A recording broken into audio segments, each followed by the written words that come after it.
तो सभी Nepali hip hop प्रशंसकों को नमस्कार और नमस्ते। आज के वीडियो में हम बेलेन नाम के एक रैपर के बारे में बात करने जा रहे हैं जो स्कूल जाने से उब गया और उसने अपनी सारी पढ़ाई घर पर ही की और बाद में उस पढ़ाई को अपने जीवन का सबसे महत्वपूर्ण हिस्सा बनाकर इंजीनियर बन गया। इस वीडियो में हम बालेन के बचपन से लेकर इस मुकाम पर आने तक के सभी दुखद और खुशी के पलों के बारे में बात करने जा रहे हैं। इस वीडियो में हम बालेन के रिश्ते की स्थिति और मेयर की आशा के बारे में बात करने जा रहे हैं जो अब एक गम विषय है। तो बालेन, जिसका असली नाम बालेन है, बलेन के पिता राम नारायण सहर और माँ दुर्गा देवी सहर के बेटे बलेन सहर की शादी अब सबीना काफले से हुई है। बालेन, जिनका जन्म एक सुशिक्षित परिवार में हुआ था और उनके पिता एक डॉक्टर थे, को बचपन की खुशी के क्षण में उड़ने का मौका मिला। बालेन, जो बचपन में पढ़ाई में रुचि नहीं रखते थे और स्कूल जाने में आलसी थे, को उनकी माँ ने घर पर ही पढ़ाया था। जन्म के बाद से ही उन्हें अपनी माँ से 3 शिक्षाएं मिली। 1-2 सम्मको एजसम्म चाहिँ स्कुलै गइनँ, म घरमै बसिन्थेँ प्रायः हैन। स्कुल जान अल्छी मान्ने, स्कुल जान मन नलाग्ने। पढ़ाई में रुचि न रखने वाली बालेन कविताएं लिखा करती थी। उनके सुशिक्षित परिवार में शिक्षा ने बड़ी भूमिका निभाई, लेकिन पढ़ाई में रुचि न रखने वाले बालेन को अपने माता पिता की चिंता रहती थी। काठमाडौँहरू नेवारले राज गर्थे, बीचमा आयो शाह, 10-12 पुस्ताको चुर्ती फुर्ती, अन्त्यमा नागार्जुनमा स्वाहा। 3 साल की उम्र के बाद ही बालेन ने स्कूल जाना शुरू कर दिया। उन्होंने एलायंस अकादमी से अपना एसएलसी पूरा किया। बालेन, जो तिनकुन्ने में पैदा हुआ था, जल्दी ही अपने आसपास के नए समुदाय में एकीकृत हो गया। उसे ऐसा महसूस हुआ जैसे वह नए समुदाय का सदस्य हो, भले ही वह उसका अपना न हो। एसएलसी पहुंचने तक बालेन पहले ही कई कविताएं लिख चुके थे। वह नेपाल के महान कवि लक्ष्मी प्रसाद देवकोटा से प्रेरित थे। अब भी लक्ष्मी प्रसाद देवकोटा एमिनेम की तुलना में तेज कविताएं लिख सकते हैं। उन्होंने धीरे धीरे संगीत सुनना शुरू कर दिया था, लेकिन जब वो एसएलसी पहुंचे तो उन्हें इस बात का अंदाजा नहीं था कि वह रैपर बन जाएंगे। बालेन को संगीत बनाने की इच्छा थी। एसएलसी पहुंचने तक बालेन ने पढ़ने और लिखने की अपनी क्षमता में सुधार कर लिया था। उन्होंने अपने समाज में अशिक्षित लोगों के व्यवहार से यह समझ लिया था कि जीवन में कुछ भी हो, शिक्षा बहुत महत्वपूर्ण है। इसलिए आत्मविश्वास और सपनों के साथ उन्होंने +2 की पढ़ाई शुरू कर दी। कॉलेज में उनके पास रैप जैसा माहौल नहीं था, वो पढ़ाई में व्यस्त था। संगीत में रुचि होने के बावजूद बालेन को अपनी खुद की शैली नहीं मिली थी। उन्हें अभी तक संगीत की कोई शैली नहीं मिली थी, लेकिन उन्हें संगीत का बहुत शौक था। वो कविता लिखने में अच्छे नहीं थे और उनकी आवाज भी धीमी नहीं थी। उन्हें लगा कि रैप में उनकी आवाज परफेक्ट होगी, इसलिए उन्होंने कविता से रैप की ओर रुख करना शुरू कर दिया। धीरे धीरे उन्होंने कविता से तुकबंदी और रैप मिलाकर रैप लिखना शुरू कर दिया। बालेन की यम बुद्ध से भी दोस्ती हो गई और ये दोस्ती बालेन के लिए नेपाली हिप हॉप फैलाने का एक माध्यम बन गई। जब बालेन की मुलाकात यम बुद्ध से हुई,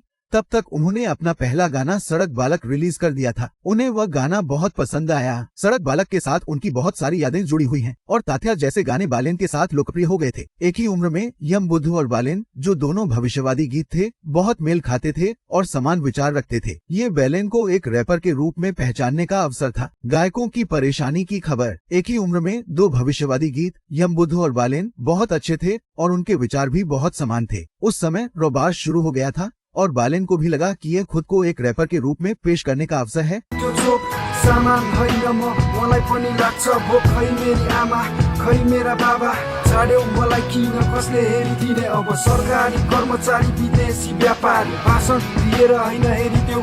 और उसने यम बुद्ध को प्रस्ताव दिया कि वह रैप से युद्ध करेगा और यम बुद्ध ने पहले ही बालेन के विचारों को समझ लिया था, इसलिए यम बुद्ध ने भी रोबार्स में शामिल होने के लिए बालेन का समर्थन किया। प्रतिनिधित्व गर्छु म र सुन कुरा गर्दैछु, मैले बुझेका कुरा सबसँग व्याख्या गर्दैछु, आज चाहिँ अघि बढ्दैछु, हिजोसम्म म स्थिर थिएँ, टिभी मिडियाको तमासामा झुटा कुरा सुनिरहे, नेताहरूको चमचाका समाचार र खबर। बालेन की पहली और आखिरी लड़ाई उस समय के युवा और प्रतिभाशाली समूह अंडरडॉग्स के सदस्य लिल ग्रिजल के साथ थी। इस लड़ाई में लिल ग्रिजल ने जोरदार मुक्के मारे, लेकिन बालेन के पास हर सवाल का जवाब था। तेरो टी-शर्ट सेतो, जुत्ता कालो, प्यान्ट नीलो रहेछ, मर्द हेर यस्तो हुन्छ, यसको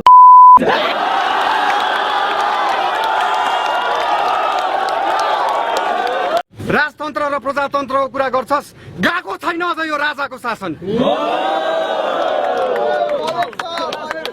हिस्ट्री भनेको फेरिने चीज हो भाइ, बालेन अहिलेसम्म आएको थियो। अंत में बालेन ने लिल ग्रिजल को हरा दिया। उस समय लॉर और यूनिक पोएट के बीच की लड़ाई नेपाली हिप हॉप और नेपाली संगीत उद्योग में लोकप्रियता हासिल कर रही थी और यह फेसबुक और यूट्यूब पर बहुत वायरल थी। ये अपने आप में एक बहुत ही खतरनाक लड़ाई थी और लॉर और यूनिक पोएट के बीच लड़ाई से बनी दीवानगी में यह सफल रही। इस लड़ाई को देखने के बाद बालेन को जानने वाले बहुत से लोग थे और उन्होंने बालेन के पुराने गाने ढूंढना शुरू कर दिया। लॉर, बालेन और यूनिक पोएट की लोकप्रियता इतने ऊंचे स्तर पर पहुंच गई थी कि हर जगह लॉर बनाम बालेन ट्रेंड कर रहा था। बहुत सारे नेपाली हिप हॉप प्रशंसक थे जो लॉर और बालेन के बीच लड़ाई देखना चाहते थे, लेकिन वह लड़ाई कभी नहीं हो सकी। रोबार्स के बाद बालेन को खुद को अपग्रेड करना पड़ा क्योंकि उनका सपोर्ट लेवल तो ऊंचा था, लेकिन पढ़ाई के दौरान वह रैप को समय नहीं दे पाते थे।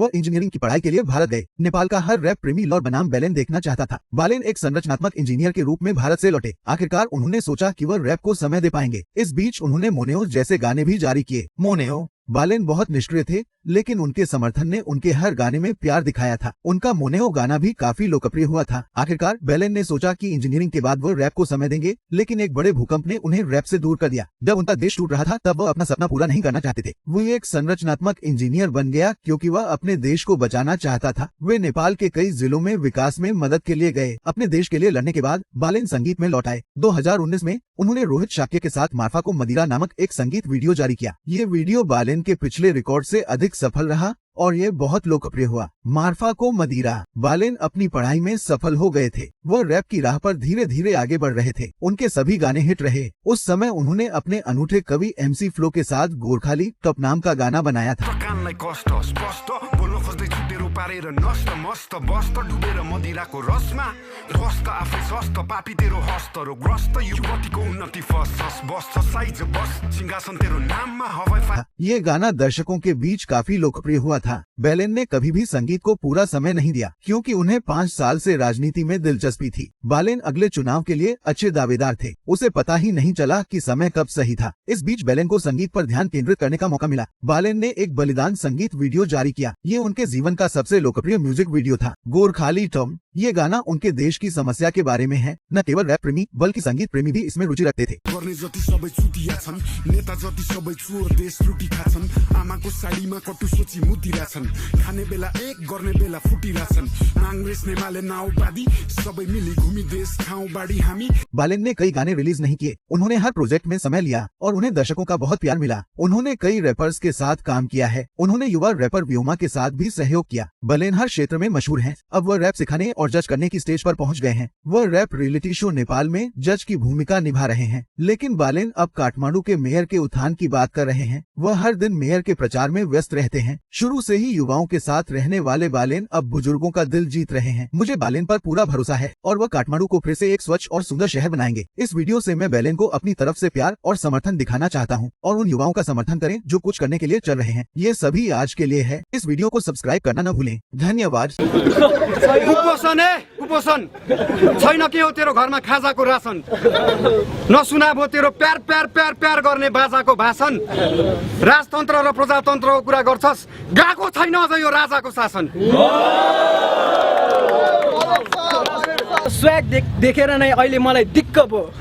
डोरी खेल्नलाई हो क्या हो लगाएर यस्तो इस्तको पसलको तेरै बाउको पसलको तेरो जस्तो बिग्रिया छ्याङ खाएर नै रक्सी छोड्न खान छोडेर म असल भएको।